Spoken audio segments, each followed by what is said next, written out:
Paz de Cristo, hermanos.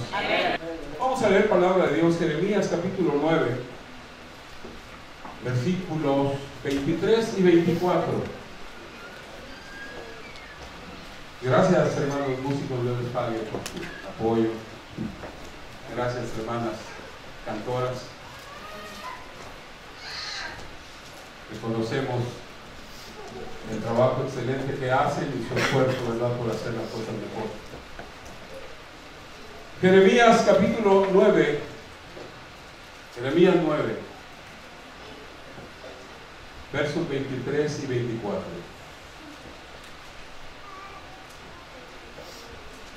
Así dijo Jehová: no se alabe el sabio en su sabiduría, ni en su valentía se alabe el valiente, ni el rico se alabe en sus riquezas.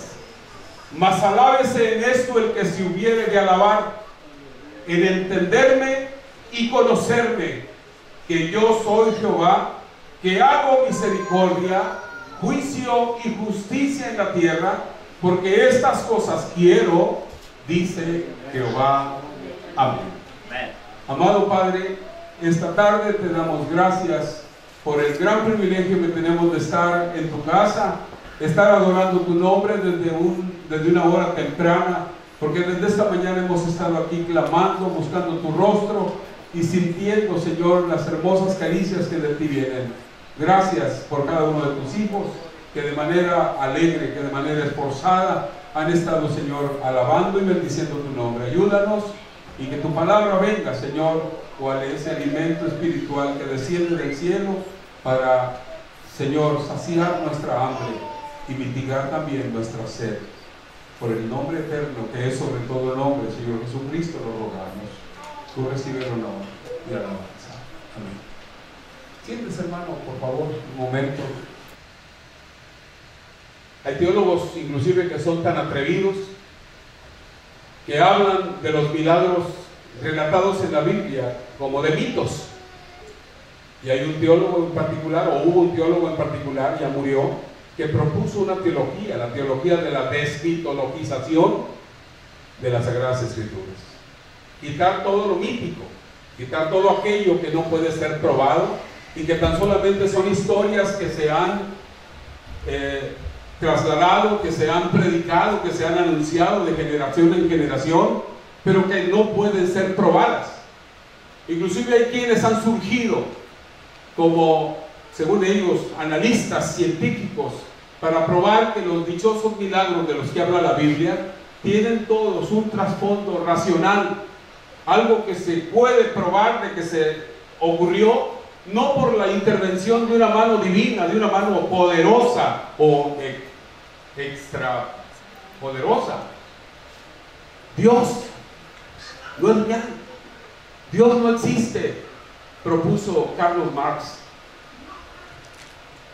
El hombre creó a Dios, no Dios al hombre, y lo creó porque al no tener respuestas lógicas, o al no poder dar respuestas sobre tantas de las cosas, por el origen especialmente de lo que es, el hombre creó entonces el mito de un super ser, de un ser sobrenatural, y a este le llamamos Dios.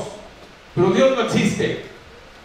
Y yo de alguna manera quiero decirles que estoy de acuerdo con Marx.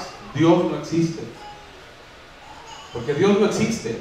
Usted y yo existimos, y las cosas que están en nuestro alrededor existen, pero Dios es. Dios no existe, Dios es. Y así precisamente se presentó a su pueblo, así se hizo conocer. Diles, cuando dijo Moisés, y cuando me pregunten que si quién es el que me envía, ¿qué les voy a responder?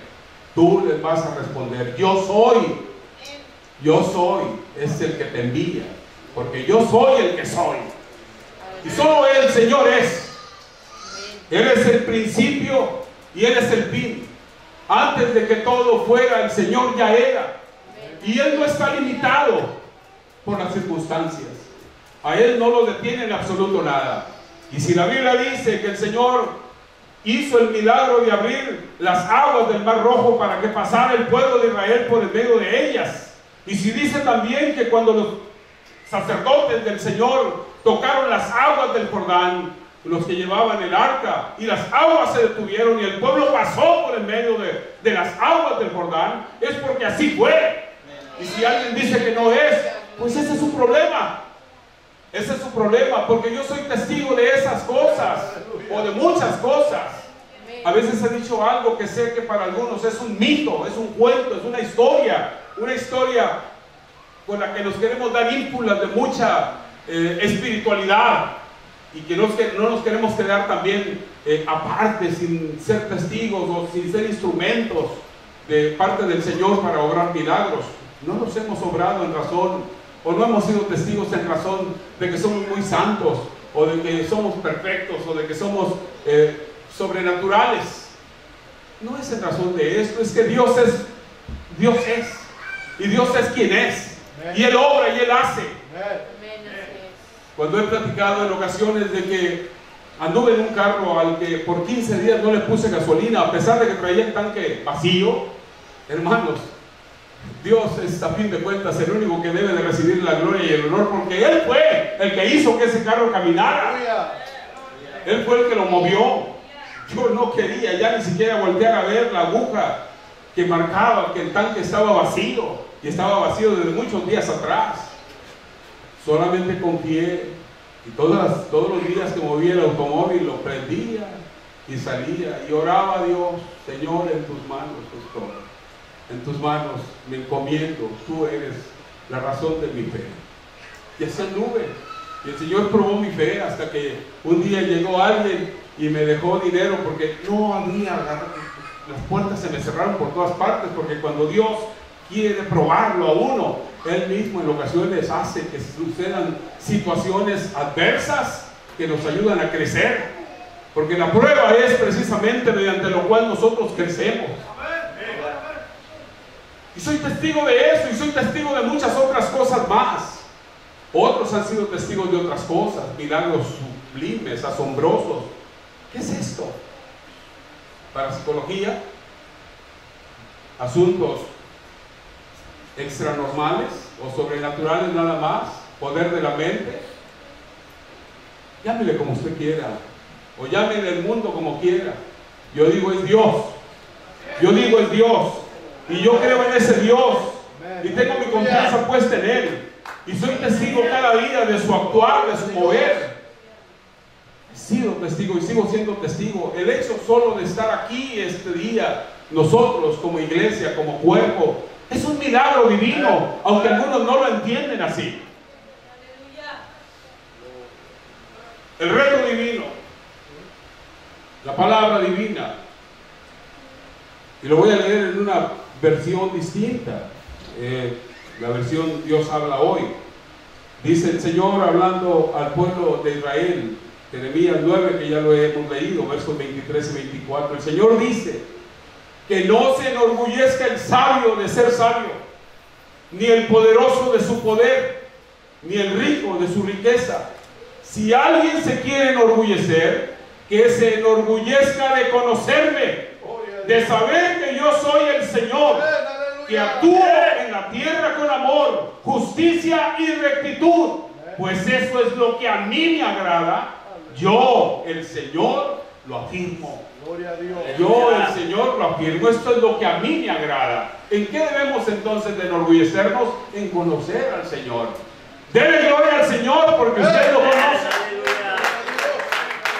Dele gloria al Señor porque usted lo conoce. ¿O no lo conoce? Ahí está el meollo del asunto, como dijo alguien. Permítame hablar un momento sobre este tema. ¿Qué es conocer a Dios? Por principio, nuestro Señor mismo dijo que ninguno de los hombres ha visto jamás a Dios. Juan 1:8, Juan 18, no 8, 1:18 dice: a Dios nadie le vio jamás.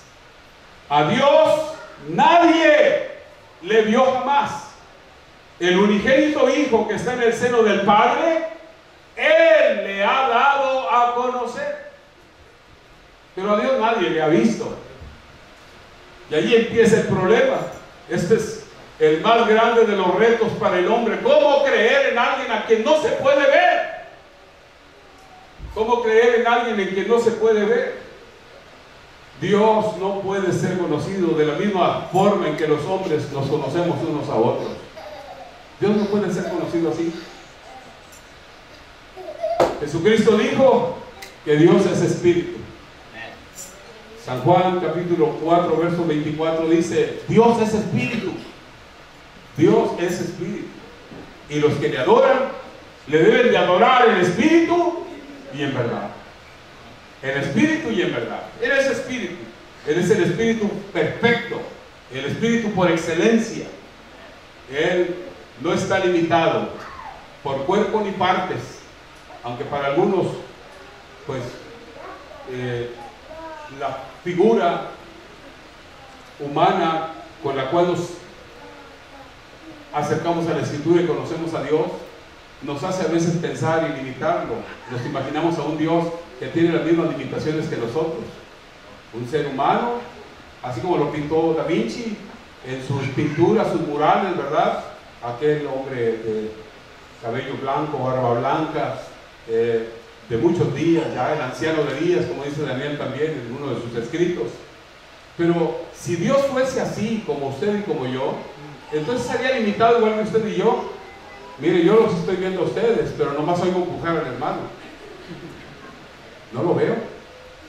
Soy limitado. Puedo soslayar por allá, ¿verdad?, las imágenes de las hermanas que están sentadas a este lado, mirarlos de reojo, nada más. Pero no veo exactamente, tengo que voltear. Estoy limitado. Dios no tiene esas limitaciones. Dios no está limitado por tener una imagen humana como nosotros. Además, Él no está limitado a estar aquí y no poder estar en otro sitio. Él es el omnipresente. Él está en todas partes. Y además todo lo sabe. Su cerebro no está limitado, si es que tiene un cerebro. Aunque nosotros hablamos de cerebro, de corazón, de manos, de pies. Y son solamente figuras para poder comprender el actuar o el ser de Dios. Dios es perfecto, no sabemos, no podemos describirlo de manera clara. Pero Dios es Dios. Y ahorita no lo conocemos, pero Pablo mismo dijo: ahora conocemos en parte, pero entonces le conoceremos tal y cual es, porque le veremos cara a cara como Él es. Entonces, ¿cuándo? Todavía nos falta mucho por andar, ¿verdad? Y tenemos que pasar por muchas circunstancias para que podamos llegar a eso. Pablo se refirió al Señor nuestro Dios en muchos versículos de sus escritos como el invisible. Así lo llamó. Colosenses 1:15, 1 de Timoteo 1:17, Hebreos 11:27, y pudiéramos mencionar más. El Dios invisible, el Dios que no puede ser visto. Entonces, si no puede ser visto, ¿es real o no es real? No todo lo que podemos ver es real. O no todo lo que no podemos ver no es real. Porque hay cosas que vemos en ocasiones. Me acuerdo aquel dicho mundano que me aprendí desde niño, decía, y me lo dijo mi abuela, por cierto, por si alguien creyó que yo no tenía abuela, sí tuve. Y mi abuela me decía: mira, hijo, de lo que te digan, no creas nada. Y de lo que veas, cree la mitad, porque también la vista engaña. Y yo no entendí ese dicho. Pero resulta que he ido tantas veces. Yo viví mucho tiempo en una zona caliente por excelencia, Mexicali y también Las Vegas. ¿Han visto esas lagunas enormes, esos mares enormes, pero ficticios, irreales, tan solo por el, ¿cómo se dice?, las ondas caloríficas sobre las cuales se refleja el sol, los espejismos que uno mira? Allá a lo lejos se mira una extensión grandísima de agua y hasta figuras que se mueven, pero no existen. La vista nos engaña. Es tan difícil en ocasiones el asunto del creer. Bueno, hay cosas que no vemos, pero sabemos que son reales. ¿Usted cree? ¿Usted cree en los dolores? ¿Cree en los dolores? ¿Alguien me los puede describir? ¿De qué color son? Pues no sé, pero para mí todos son negros, dijo alguien. ¿Y por qué son negros? Porque nomás me da el dolor y no quiero saber nada. Dijo, quiero tener los ojos cerrados y siento algo terrible. Puede que sean negros, pero otros son rojos y otros los ven como estrellitas. Yo he visto estrellitas. Un tiempo me daban unos dolores de migrañas y empezaba a ver luces de colores por los lados y llegaba y se me iba cerrando la visibilidad. Gracias a Dios lo pude superar. Dios me lo quitó. Él hizo eso. Pero por el hecho de que no podamos ver los dolores, ¿acaso no existirán, hermanos? No podemos verlos, pero son reales. Son reales. Y si alguien lo niega, pues la próxima vez que le dé un dolorzote, no ande tomando nada, por favor. Nomás diga, no existes. No existes. ¿Ya no será suficiente? Bueno, Calimán así nos vencía. Quien domina la mente, lo domina todo. ¿Verdad que sí decía, amado? ¿Tú lo oías? Yo también. Sí, cuando era niño era adepto y adicto, dijo alguien, las dos cosas. Adepto a oír Calimán todos los días. ¿Quién más lo oía? Ay, miren, somos del mismo club. Bueno, serenidad y paciencia, Solín.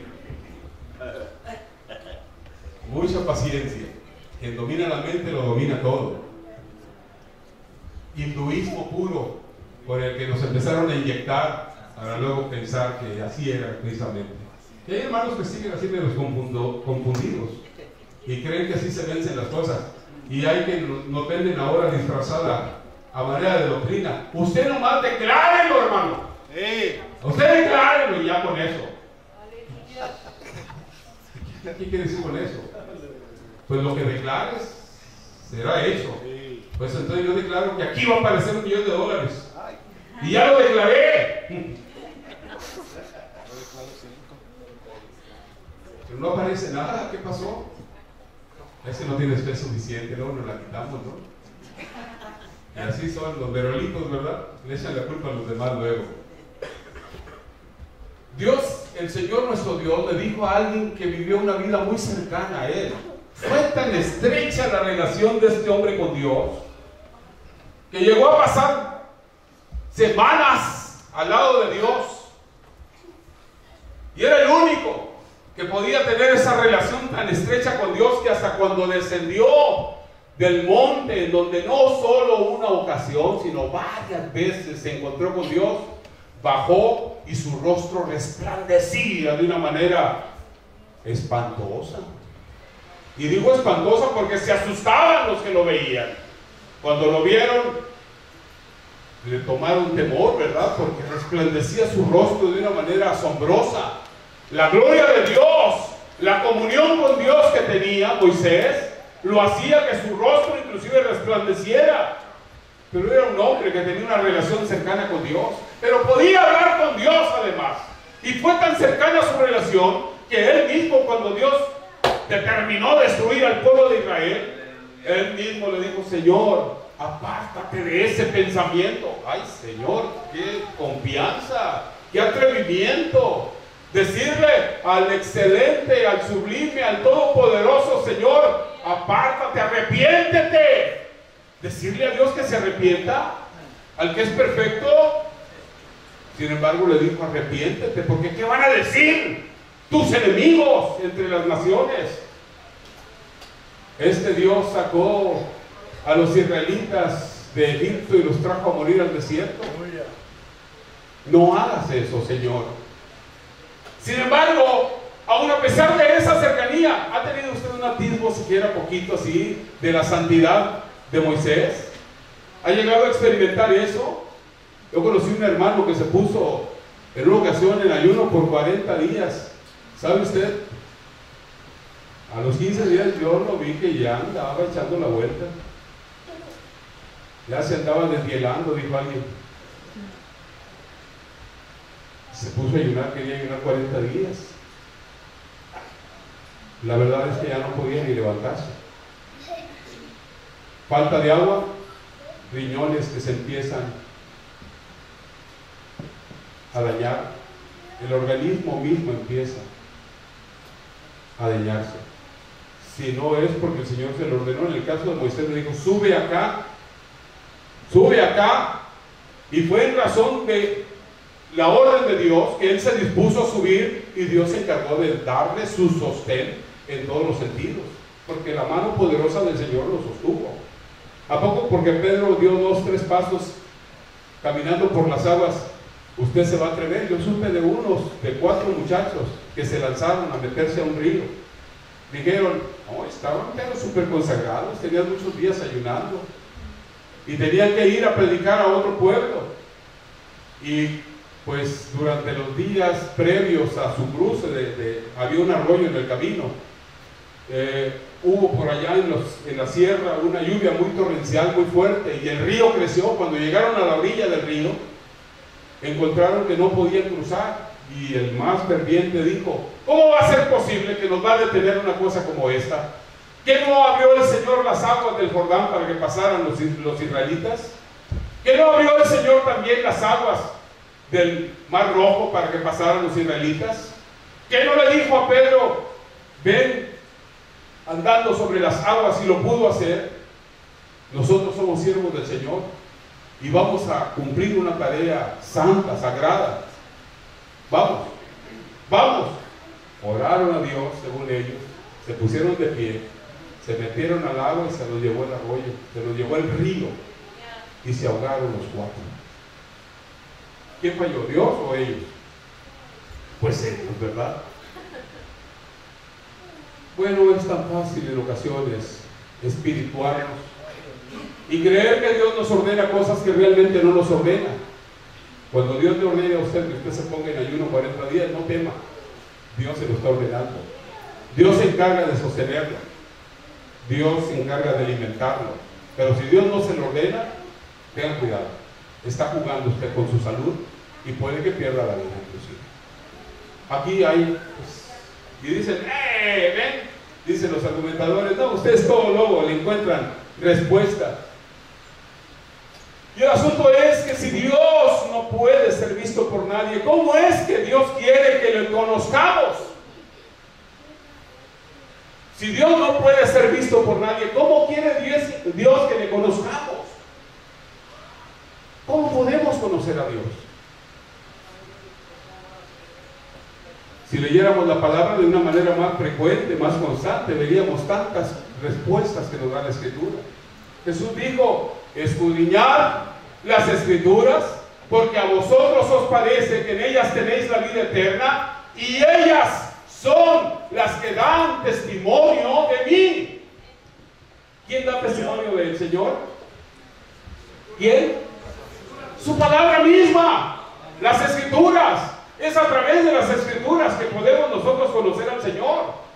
¿Sabe que la palabra de Dios es, en un tiempo de tanta información, de tanto material escrito, la palabra de Dios está cayendo en descuido, en desuso, especialmente de los que decimos amar la Sagrada Escritura?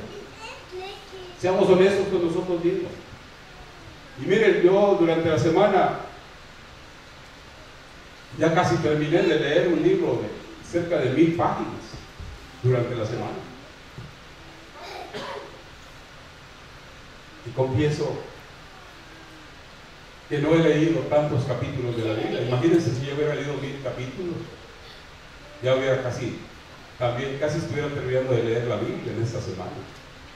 A veces leemos más fácilmente, aunque es un libro sobre asuntos bíblicos muy interesantes, porque estoy estudiando un tema para el que me estoy preparando para una serie de conferencias que tendré que dar.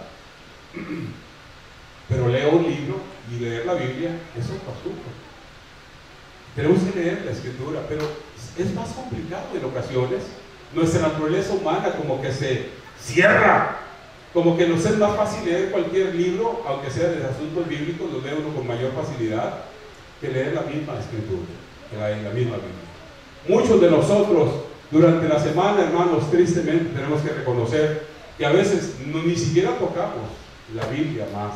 La traemos al culto, la traemos con nosotros, leemos la porción bíblica que se toma para el mensaje, y a veces acudimos a las referencias que se están dando del mensaje, pero llegamos, la dejamos, y allí donde se puso, allí la volvemos a recoger una semana después.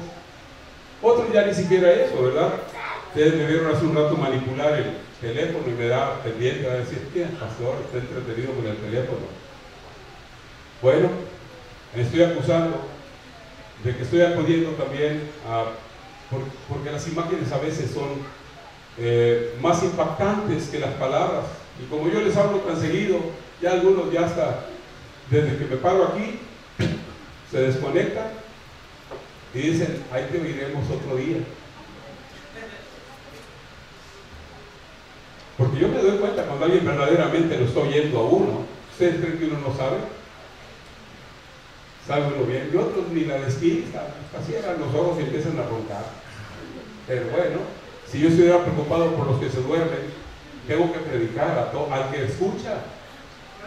Y eso aprendí hace mucho tiempo. No me hace que pierda el ánimo el hecho de que haya algunos que no tengan interés alguno. Bueno, pero es que hay predicadores, gracias a Dios, para todo. De repente alguno de mis compañeros aquí toma la palabra, predica, y a ese lo escuchan con agrado. Y me da gusto, no siento ningún celo, porque Dios nos ha dado, gracias a Dios, una diversidad de estilos y de manera de enseñar, y la gloria sea su nombre, ¿verdad? Porque de Él somos a fin de cuentas, y lo que importa es que la iglesia continúe, siga hacia adelante, ¿verdad? Pero es la sagrada palabra, hermanos, por medio de su palabra, y es también a través de la creación misma. La Escritura nos da testimonio y dice, los cielos cuentan la gloria de Dios, y la expansión denuncia o anuncia la obra de sus manos. Y luego Pablo en Romanos también dice que lo que Dios se conoce nos es manifiesto, pues Dios nos lo ha dado a conocer, porque todas las cosas creadas por Él, todas las cosas que fueron creadas por Él, nos dan testimonio. Por eso no tenemos excusa.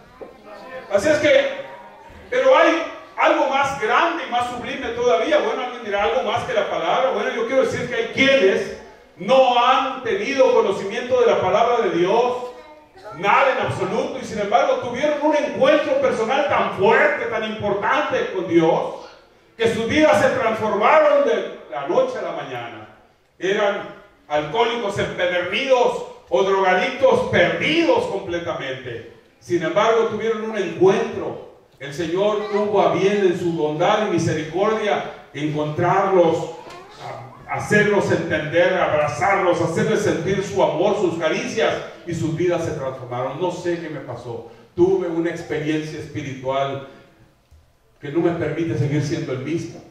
Y dan testimonio no tan solo con sus palabras, sino con sus actos. Viven una vida que inspira a los demás. Se convirtieron como de la noche al día. Dejaron las tinieblas y se alumbró en sus vidas el mensaje de Dios, y son una bendición para la humanidad. Hay casos como esos que son los menos. Si usted está esperando que esto le ocurra, porque hay gente que espera y dice, yo le voy a entregar mi vida al Señor cuando yo lo sienta. Y en el corazón de hule, ¿qué va a sentir? Ya no siente nada, y luego se la pasa viendo cada cosa y leyendo cada cosa. Pues lo poquito que le puede hacer bien, allí se echa por tierra. Pero miren, voy a ayudarles un poco más. Vamos a hablar de la diferencia entre conocer a Dios y conocer acerca de Dios. Conocer a Dios y conocer acerca de Dios. No tengo que hablar mucho de ello. Simplemente diré que nosotros podemos conocer mucho acerca de Dios sin realmente conocerlo a Él. Hay tanto libro, hay tanta cosa que nos puede hablar de Dios. Y claro que podemos conocerlo allí. Pero, hermano, cuando uno no lee inclusive la palabra de Dios con la actitud correcta, Si usted puede, hay tanta gente que sabe la Biblia. El diablo conoce las Escrituras de una manera asombrosa. Se la citó al mismo que es la palabra. Él mismo le citó las Escrituras. Y Jesús con las Escrituras le respondió y lo venció también, ¿verdad?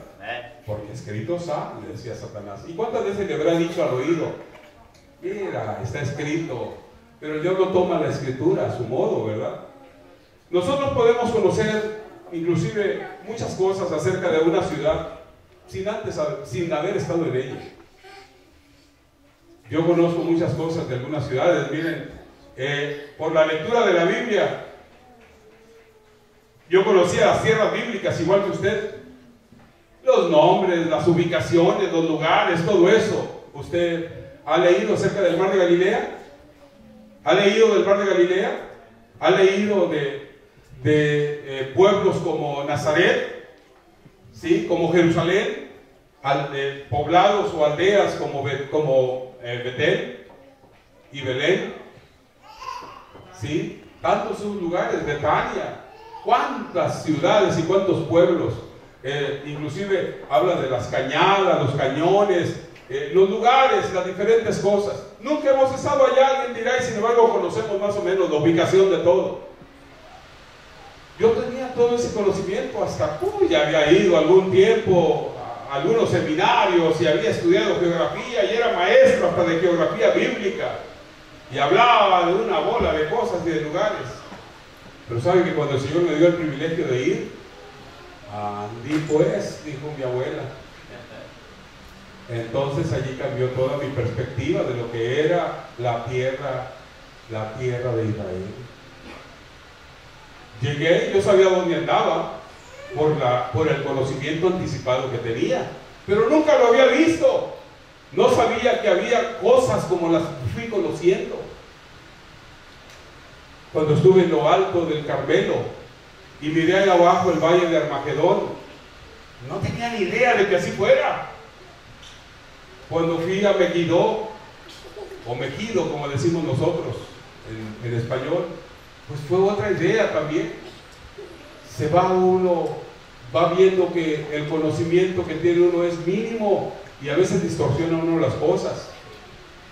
Donde más me gocé fue cuando fui al Monte de los Olivos. Y desde que empezamos allá abajo, porque subimos todo lo que es el monte a pie, llegamos primero a una cuevilla que está al pie del monte, al bajar el arroyo de Cedrón, famoso. Llegué allí y entendí tantas cosas, lo había leído. Y después me fui caminando junto con unos hermanos hasta el Getsemaní, y del Getsemaní luego al lugar de donde Jesús se apartó para orar, separado de los discípulos, y se iluminó mi entendimiento porque estaba allí físicamente, conociendo los lugares y entendiendo de cómo se habían dado las cosas realmente. No es igual empaparse de información a ir a conocer de primera mano, de forma directa, ¿verdad?, las cosas. Entonces hay una enorme diferencia entre conocer a y conocer acerca de. Conocer a y conocer acerca de. Y aquí pudiera decir cosas, pero allí lo voy a dejar porque eso no tiene caso ahondar tanto. El conocimiento acerca de Dios es algo que nos ayuda a todos. Leer las Sagradas Escrituras solo por encima, de manera intelectual. Hay quienes tienen un mejor conocimiento del idioma y hasta conocen las lenguas muertas en las que fue escrita la palabra de Dios, y conocen de la gramática y todos los detalles que usted y yo no conocen. Pero quiero decirle, sin menospreciar eso, que el conocimiento que tenemos usted y yo acerca de Dios por la experiencia personal que hemos vivido con Él es superior, porque eso nos ha transformado, porque eso nos hace vivir una vida de temor, porque eso nos acerca a Él y nos hace vivir de una manera más recta delante de los hombres y en una relación más hermosa con los hermanos. No menospreciamos el conocimiento en sí. Yo glorifico al Señor porque tuve que poder estudiar un poquito más allá, ¿verdad?, de la teología que la mayoría estudiamos. Pero conocer a Dios, ¿qué es?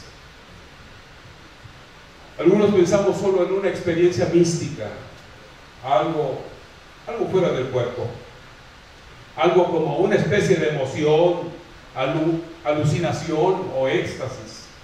Hay quien pues hasta como se priva y se sale queriendo, roban las palabras del apóstol cuando dice: si en el cuerpo no lo sé, si fuera del cuerpo tampoco lo sé, pero Dios lo sabe. Y no sabe ni siquiera lo que Pablo quiso decir con eso, ¿verdad?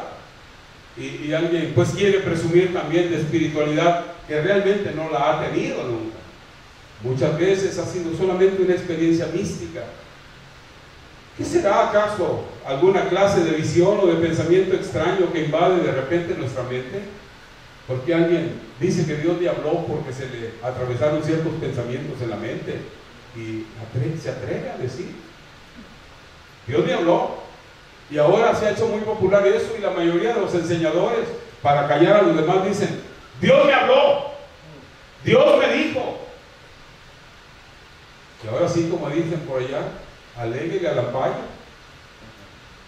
¿Quién se puede poner a cuestionar?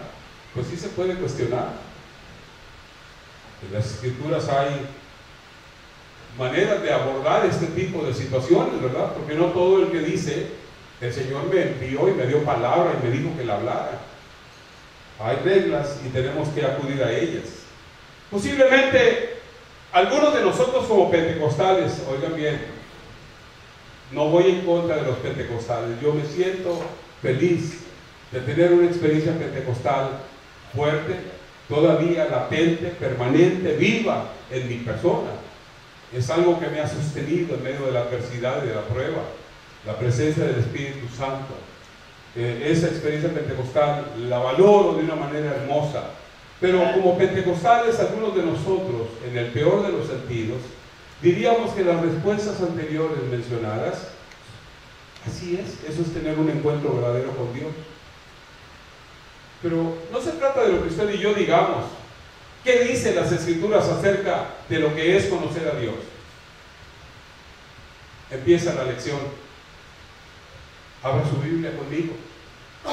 No deje que yo le platique y que le tuerza la palabra. Lea usted de primera mano. ¿Qué dice Primera de Juan capítulo 2 versos 3 y 4? Ábrela. Ábrela. Primera de Juan capítulo 2 versículos 3 y 4.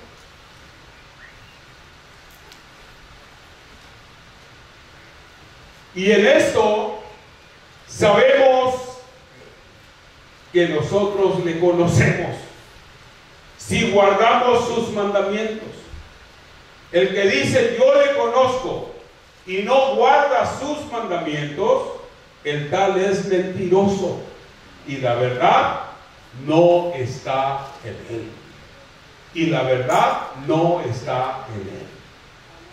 ¿Qué es conocer a Dios entonces? Conocer a Dios es guardar los mandamientos. Y mire bien, ¿cuáles son los mandamientos? Alguien dijo, pues el decálogo, ahí está, ¿no? Mire, hermano, los mandamientos se pueden clasificar de tres maneras. Primero, y esas son las palabras de nuestro Señor Jesucristo, lo primero es las que tienen que ver con el amor que se le debe de rendir o se le debe de tener a Dios. Marcos capítulo 12. Marcos capítulo 12. Lea palabra de Dios, no se deje engañar. Marcos capítulo 12 versos 28 en adelante. Acercándose uno de los escribas que los había oído disputar y sabía que les había respondido bien, le preguntó: ¿cuál es el primer mandamiento de todos? Jesús le respondió: el primer mandamiento de todos es: oye Israel. El primer mandamiento de todos es: oye Israel, el Señor nuestro Dios, el Señor uno es. Y amarás al Señor tu Dios con todo tu corazón, y con toda tu alma, y con toda tu mente, y con todas tus fuerzas. Este es el principal mandamiento. Y aquí, hermanos, sin amor o sin temor, perdón, de ser juzgado mal. Pero yo quiero decirles que usted y yo, como apostólicos, sin ir al orgullo religioso, hemos recibido una revelación que no hemos valorado. Pero el hecho de hablar o de creer en la unicidad de Dios es una gran verdad con la que hemos sido privilegiados.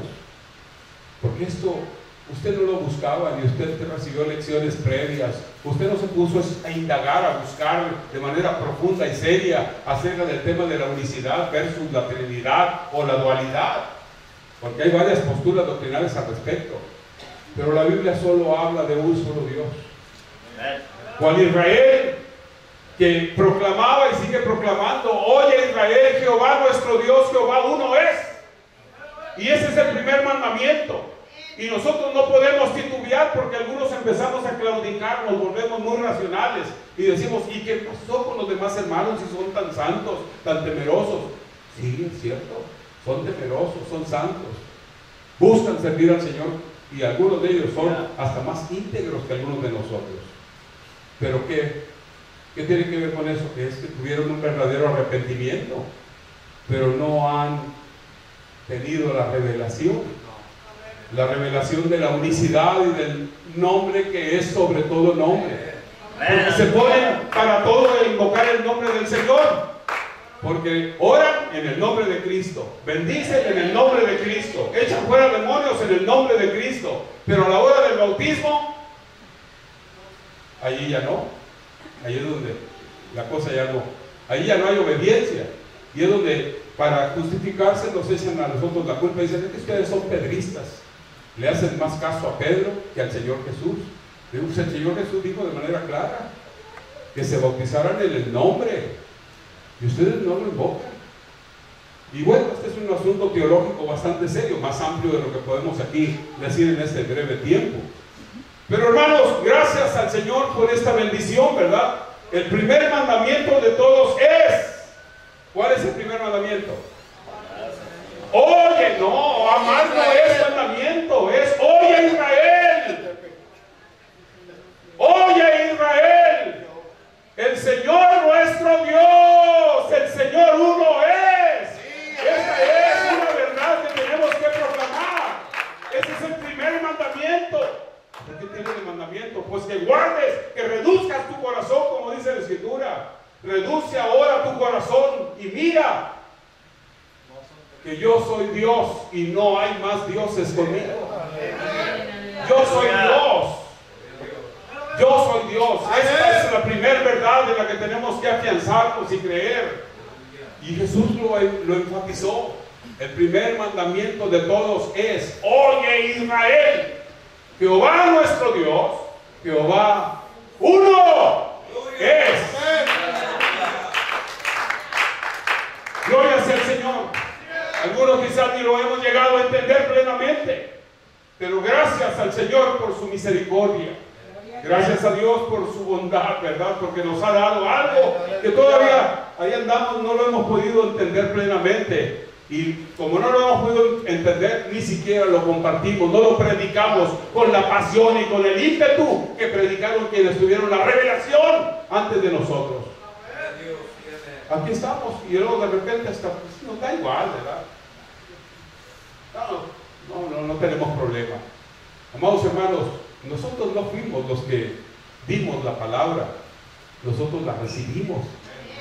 Y si la recibimos es para vivirla, para obedecerla, para atenderla, porque ese sería, conocer a Dios es guardar primero el mandamiento de conocer a Dios como un solo Dios, absoluto, soberano, indivisible, sin partes. El Dios eterno, el alfa y la omega, el primero y el último, el que vive y estuvo muerto. Ay, ¿cuándo se murió? Cuando se manifestó como hombre. No es otro, es el mismo. Es el mismo, el que se declara a sí mismo como el eterno también. Yo soy, el gran yo soy. Los mandamientos pues se clasifican en esa primera parte, y la segunda pues es la que tiene que ver con el asunto del amor al prójimo. Y ahí está otro problema bien serio. Y el problema Pues lo describe la Escritura. Y el segundo es semejante: amarás a tu prójimo como a ti mismo. No hay otro mandamiento mayor que este. Y amarás a tu prójimo como a ti mismo. El problema del cristianismo o de la cristiandad contemporánea es pues, que nos hemos vuelto muy egocéntricos.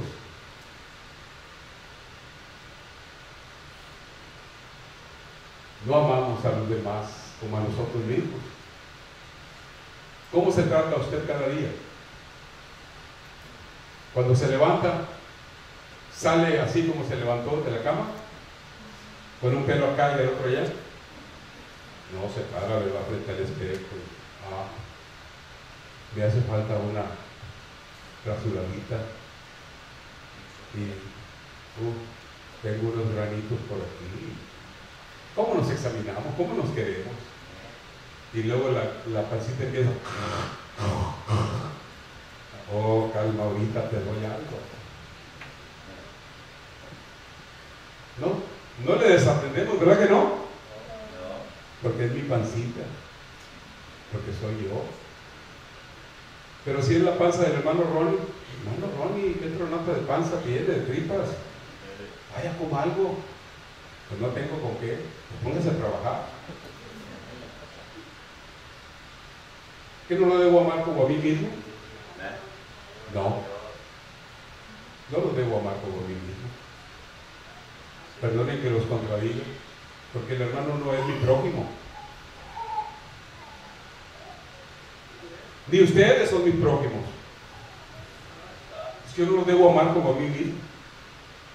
Mis prójimos son aquellos que no conocen a Cristo y que están cerca de mí. El próximo, el cercano, el vecino, el amigo, el compañero de la escuela, el compañero de trabajo. El hermano Ronnie es mi hermano. Amén.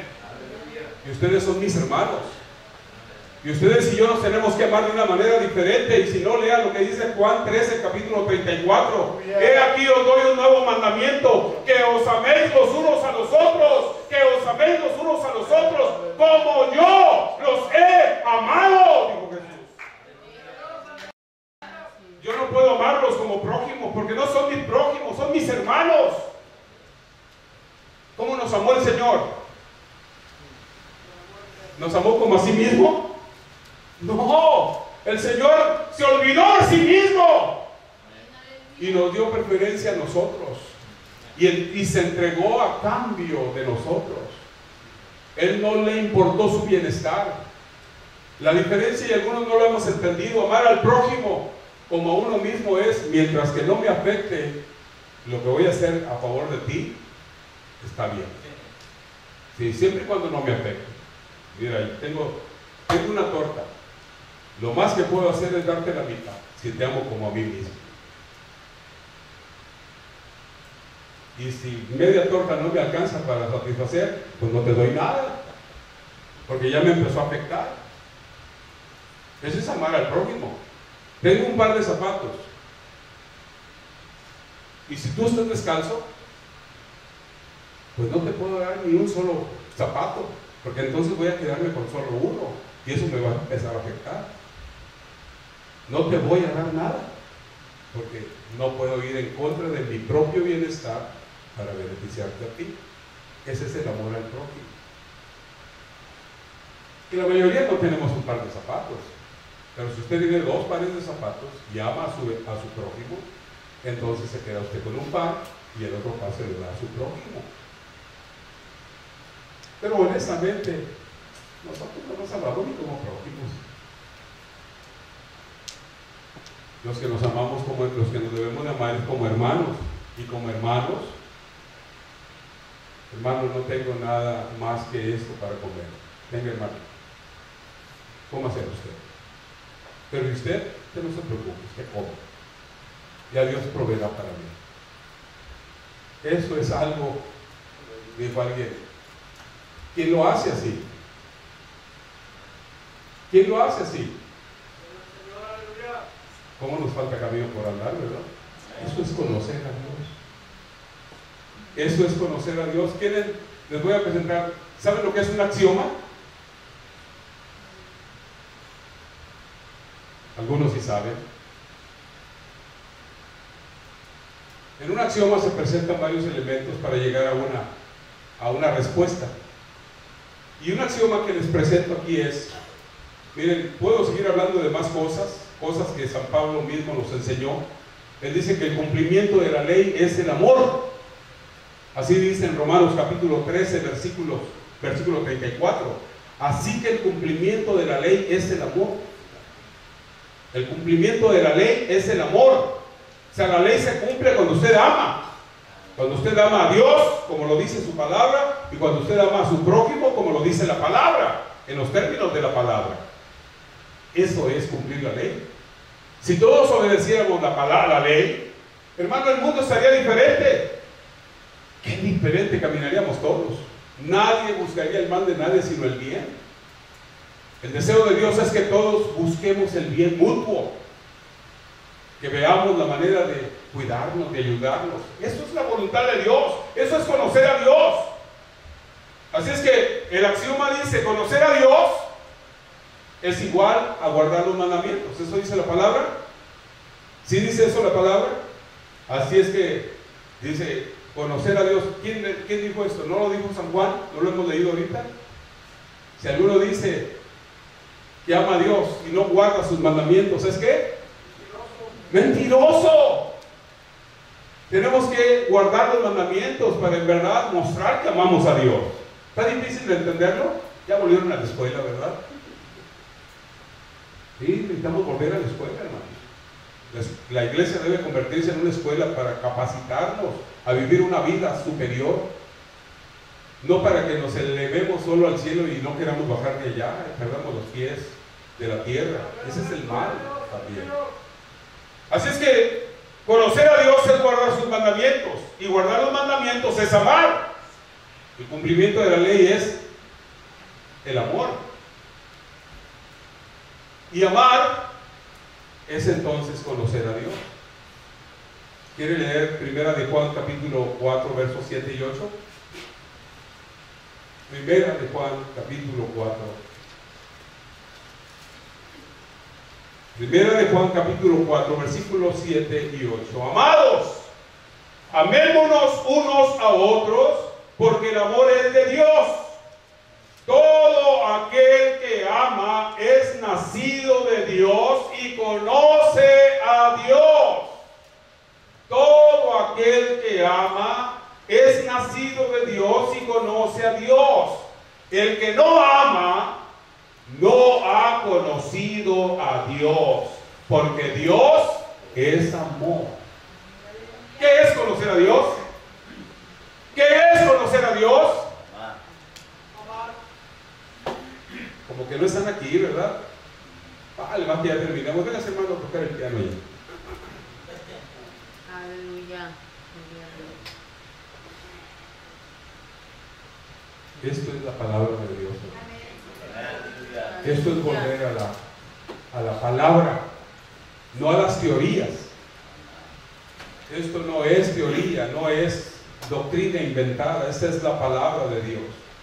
La verdad es que pudiéramos, todavía tengo muchísimas cosas que mencionar más al respecto, un poquito más complicadas que las que hemos venido diciendo antes, pero ya si entendemos que para conocer a Dios necesitamos guardar sus mandamientos, y guardar sus mandamientos es amar, y si empezamos por allí ya dimos un paso importante.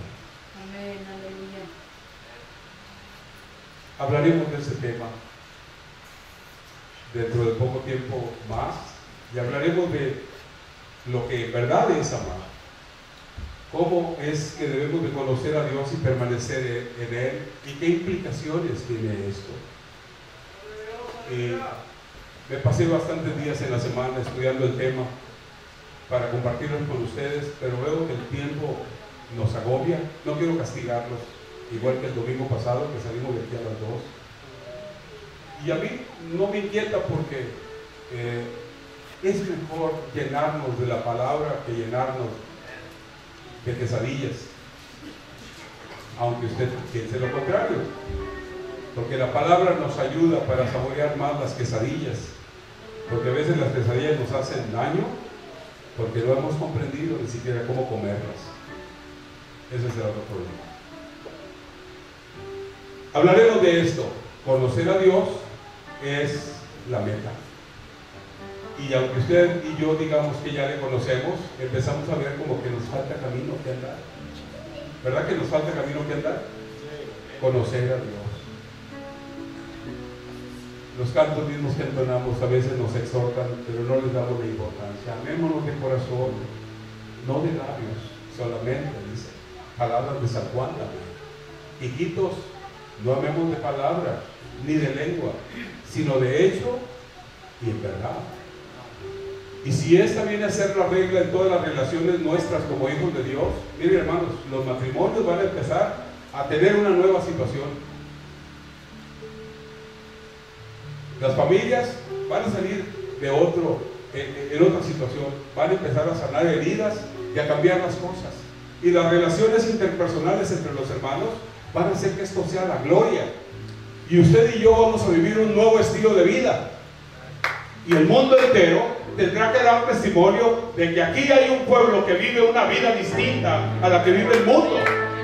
Y el mundo está harto de palabras vacías, de palabras huecas, palabras que no tienen sentido. Solamente retórica pura, dijo alguien.